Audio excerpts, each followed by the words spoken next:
On tonight's Blackish, Bo Dre is feeling guilty for possibly bringing down the race with his ad campaign. And of course, Bo and Ruby, they have it out in the kitchen. All that and much more on episode 19 of Blackish. You're tuning into the destination for TV superfan discussion, AFTERBUZZ TV. And now, let the buzz begin. You gotta slow down. Would you have known this is a Chris Brown song if I never told you? Exactly. Payback. All those songs I didn't know at the beginning that you played. By that I mean Madonna. First of all, Chris Brown is a superstar in this era, and you don't know Chris Brown's song. I didn't say I don't know a Chris Brown song. I'm just wondering if I've actually heard this one yet, and I think I have. And then I would have known it's Chris. I would have known it's Chris Brown. You know why? Because it would have flashed his name up on the Sirius XM screen. There you go. Sirius XM, wow. Well, we had Chris Brown on the show. Yeah, I did a good job. Shout out to Chris Brown. I know, he did do a good job. Hey guys, welcome back. We are here in episode 19 entitled Richard Youngsta. That is the character that Chris Brown plays in tonight's episode of Blackish. My name is Stacey, and I'm one of your panelists tonight, here with my co-host, the Renaissance man, the man with the plan, with the brand new spectacles on, like your glasses. Who are you? I like that intro. You added a little sizzle to it. Firstly, that was nice. You know, in my head, I was thinking, "Don't say Bo, don't say Bo," and then you Bo gonna call me out. Bo? No, because I was doing the intro. I'm like, okay, I'm talking about Dre, and then in the back of my head it said, don't say Bo, and then Bo came out. You always do what you don't want to do because you said don't say Bo. You didn't give yourself something else to say. Exactly, because that's where you put your energy is what comes out. Well, I want to correct you though. You're not one of the panelists. You are the panelist. Yeah, that's right. Okay, show. You are. But you anyway, are correct. guys, you could follow me on Twitter at DeAnJilo TV. That's DeAnJilo TV, and at DeAnJilo on Instagram. Stacey, where can they find you? Oh, you guys can find me on Twitter at the Stacey Newsome. That's Stacey. Find me on Instagram under the same handle, and I'm on Facebook too. Ooh, okay. Yeah, Facebook. I guess I'm on Facebook too. Yeah. Don't add me on Facebook. So is my mom. You'll be bored, right? You know what? Then also, side note, that's one of my favorite Chris Brown songs.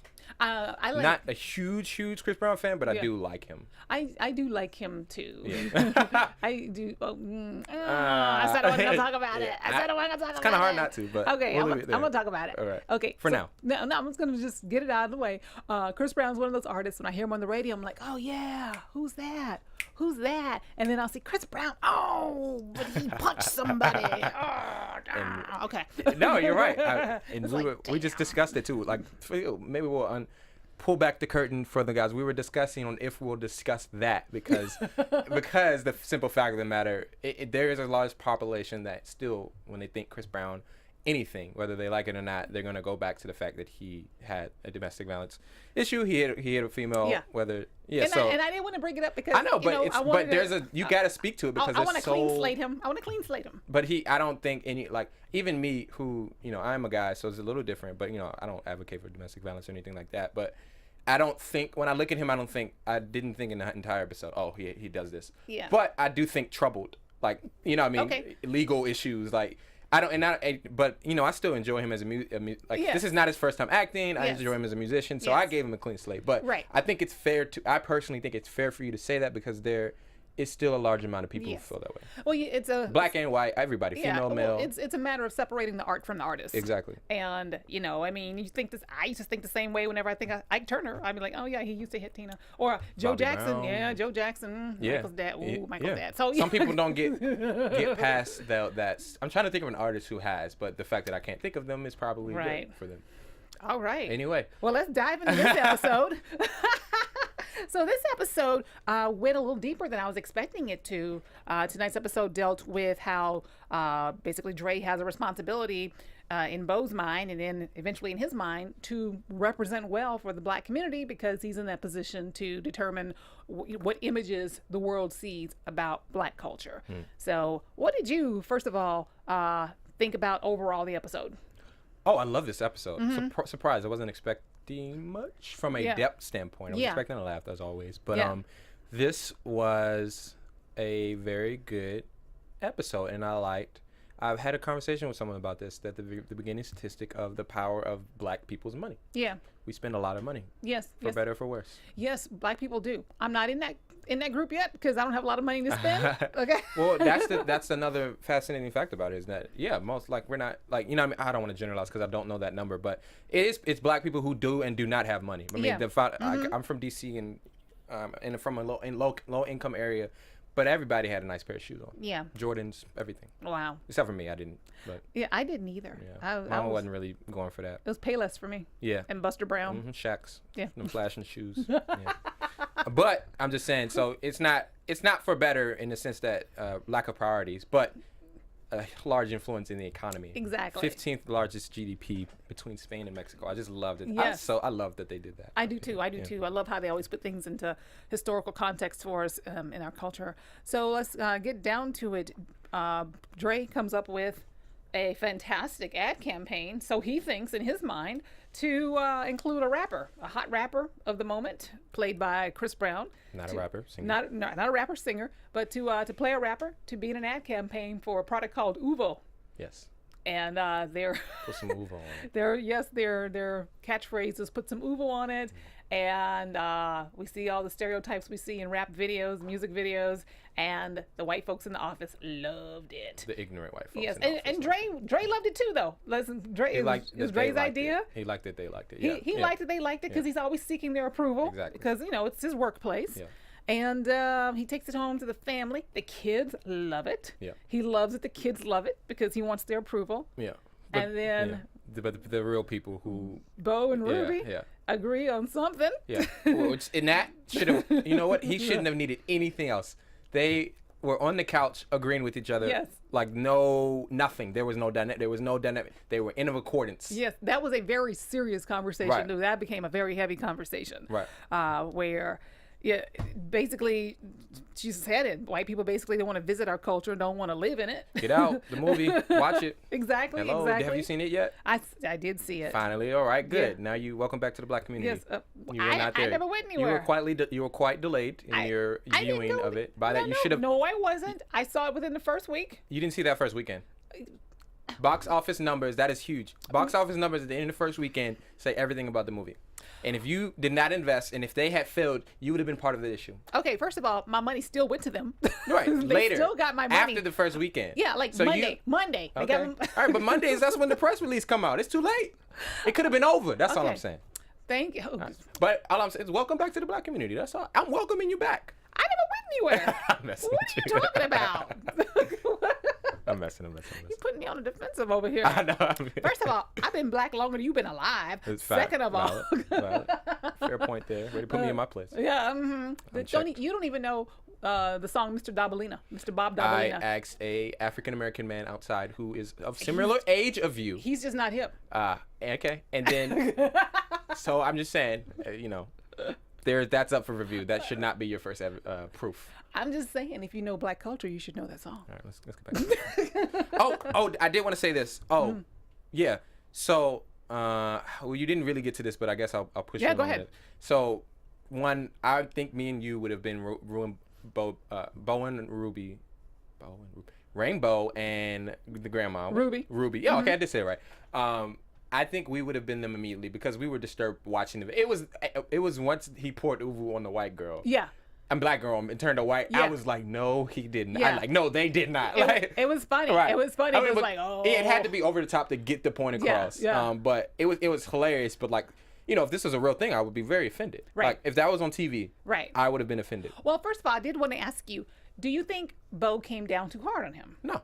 You don't because think he was one, looking at his character as if it was a real person, he's very stubborn, very stuck in his ways, and it takes him a long time to get out of his way, even when he knows he's wrong. Right. So she had to come at him in that way because of the seriousness of because they insinuated that this was going to be on a large platform, right, going to have a large level of influence. So that's the woman's job. Okay, the wife's job. So taking out the over the top moment of when he pours the Uvo on the white girl, on the black girl, turns into a white girl. Okay, taking that moment out, do you think that in that imaginary world and in our real world that black people watch media with a critical eye like that, with a no, there's definitely a divide. Kids are impressionable. However, some kids are very smart and they understand what they're consuming. you saw it in the show. Charles and the kids were for it. Yeah. Rainbow and Ruby were not. Yeah. You know what I mean? Dre was a little biased. Maybe I think. Well, you know what? This quote they said, I forgot for a little bit. I forgot I was a black man in America, and I forgot I had to play the game differently. He was so happy about the success of it, the money of it. Yeah. Because they talked about the character that Step and Fetch It. Yeah. Yes. Who, you know what I mean? There's a controversy like that I didn't even know about him or that, but Before tonight? I didn't know about him specifically, but I did know about that concept of black actors playing these type of roles on TV. Wait, you didn't know about Step and Fetch It before No, tonight's episode? Unfortunately, our American system doesn't put that in. Welcome back to black. No, this is more. It's just pointed. Our American education system, even for me, because they did go into Black history a lot in my school because it was a predominantly African American area. They don't go over stuff like this. You don't find that unless you look for it and know to look for it. Yeah. I'm sorry I got serious for you, but no, I'm just saying because that's a problem. It's bad that I don't know that, but I can tell you why I don't know that. Yeah. And I seek out wisdom and more culture than most people. I feel like my age. Yeah. But so I think that says everything about where Dre was in regards to him forgetting that, and it's sad, but it's true. It's a different level of standard that he has to hold himself. Not only do I have to make something successful, but I have to make something that portrays us in a positive way, because the fact of the matter is there's not much of that. That's true. That's true. So my thing is, because I think I'm tired. I got you. I'm Bo Dre. Dre mentioned it, that when Adam Sandler makes a movie, it's not a statement, about all Jewish people. Right. And there's a really interesting podcast that's out right now called Denzel Washington is the greatest actor ever, or whatever. And they talk about how whenever Denzel Washington, wins an award or makes a great movie, it's like, is he carrying the weight of all black people on his shoulders? Right. Is that Oscar for all black people? Like, why can't he win the Oscar because he did a good performance, not because that's just not where our society is. Yeah. And that's not just unique to African Americans. Asians go through the same thing. Well, they are now Latinos because go through the same thing. Yeah. We're larger because we've been the largest minority for longer, and so there's definitely a larger telescope on us. But yes, there's a tough telescope on us as African Americans, but there's also a tough telescope on anyone who's a woman, anyone who's a minority. Viola Davis won that was for African American women. That was for women. You know what I mean? So I don't. And the guy from Moonlight, he was Muslim. Right. That was for Muslims. You know what I mean? Only people who get that pass are the majority, who are white people. Right. So Ruby said something really interesting. It was funny, but it was kind of poignant. She says, Step and Fetch It made it uncomfortable for her to nap in front of white people, which is funny because it means she's actually portraying those traits that, he... Right. I can't be lazy in front of them. Right. Yeah. She wants to be lazy, but she can't be lazy in front of white people. So do you find yourself kind of checking your behavior and what you say and how you act when you're in mixed company? For sure. I mean, that's. Or do you find I can just be myself? I mean, I'm more like. I talk to my friends at home way different than I talk to my people at work. For sure. Well, we all do. Yeah, and we all do, right? But there is definitely when you're African American in a successful area, usually there's not many other African Americans there, and so there's a telescope on you. Yeah. And you are representing it. So it's just not Denzel Washington on a large platform. It's on a day-to-day basis. I am the only African American that some of my coworkers speak to. Period. You know what I mean? Or that they don't see on TV that aren't a rapper. Like, you know what I mean? Right. And it's so ironic because a lot of them are so into hip hop culture, so into music, so into shoes. Like you said, the concept of Get Out. You wanna get a touch of a feel of it, but you don't want to really get to know us or who we are and what we have to go through. So you want to visit, but you don't want to live there. Exactly. I love the way you said that. So no, that's heck yeah. Yeah, I had a really interesting interaction with some people in regards to Get Out.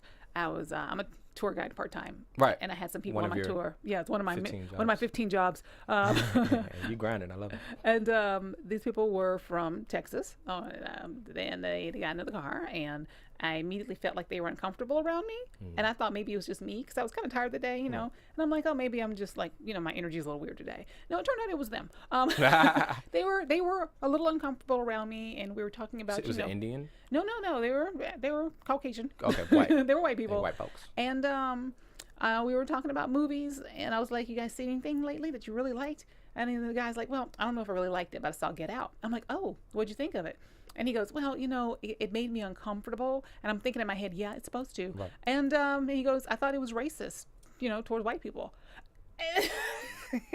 And For the audio listeners, I batted my eyes several times. Yes, you did. You like, but something was caught in my eye. That's what it was. You had a twitch. You had a severe twitch. Just something caught in both of my eyes for that duration. That's what happened to me when he said that. And I'm like driving these people around the van, you know, like I'm driving Miss Daisy or something. You were blind. I was, and I didn't know what to say. I didn't know what to say to that. And so I was like, yeah, okay. So I tried to change the subject, and he's like, oh, can we turn? We were listening to Sirius XM. He goes, yeah, that made me uncomfortable. Hey, can we turn on some hip hop music?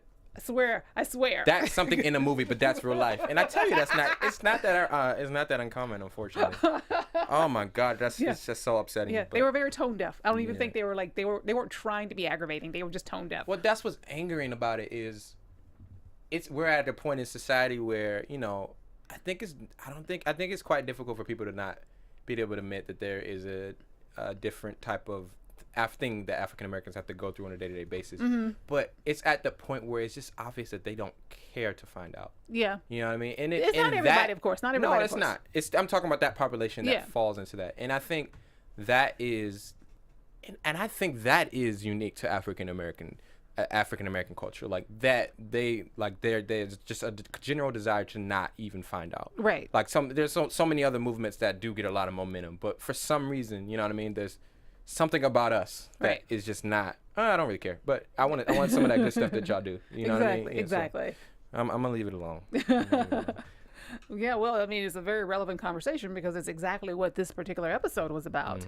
Mm-hmm. So let's see. We've pretty much hit all the notes, I think, on that storyline. Yep. The other funny storyline, they're all funny.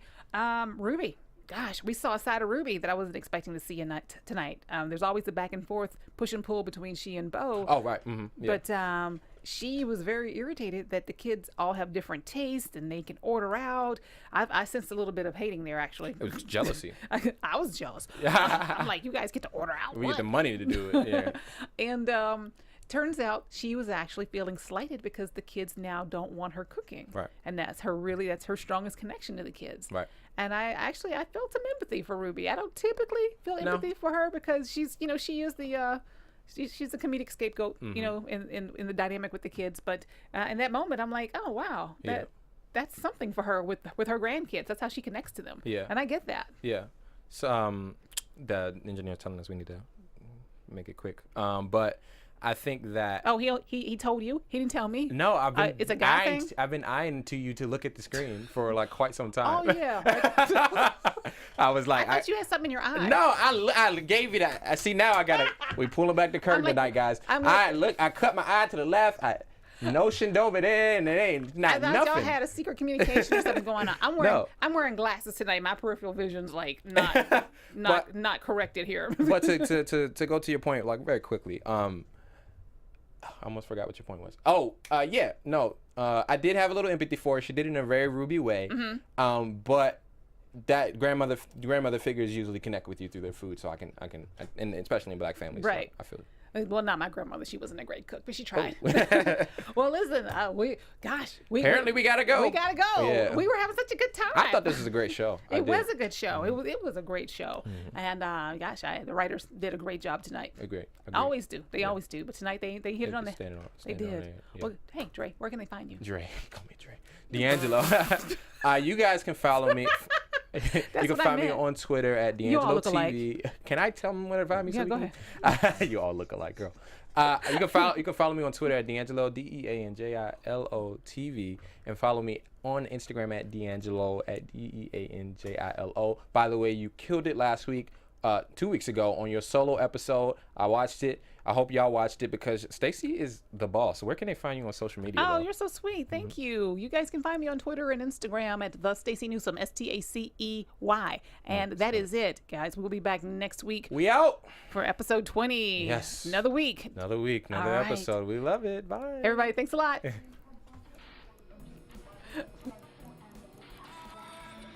From executive producers Maria Menounos, Kevin Undergaro, Phil Svitek, and the entire AfterBuzz TV staff, we would like to thank you for listening to the AfterBuzz TV network.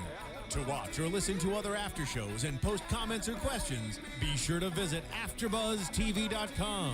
I'm Sir Richard Wentworth, and this has been a presentation of AFTERBUZZ TV. I don't know why. Buzz you later. The views expressed herein are those of the hosts only and do not necessarily reflect the views of AfterBuzz TV or its owners or principals.